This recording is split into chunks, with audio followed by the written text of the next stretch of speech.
শুকনো সাদা পাউরুটি কিন্তু বাচ্চারা সচরাচর খেতে চায় না, আর তার জন্য আমি আমার বাচ্চাদের জন্য একটু সাজিয়ে নিয়ে আসলাম।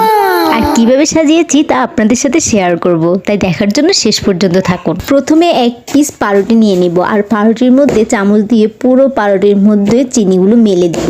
তারপর চিনির মধ্যে সেম ভাবে এক চামচ গুঁড়ো দুধ নিয়ে পুরোটা পাউরুটির মধ্যে মেলে দিব। এইভাবে আরেক চামচ নিয়েও সেম ভাবে মেলে দিব।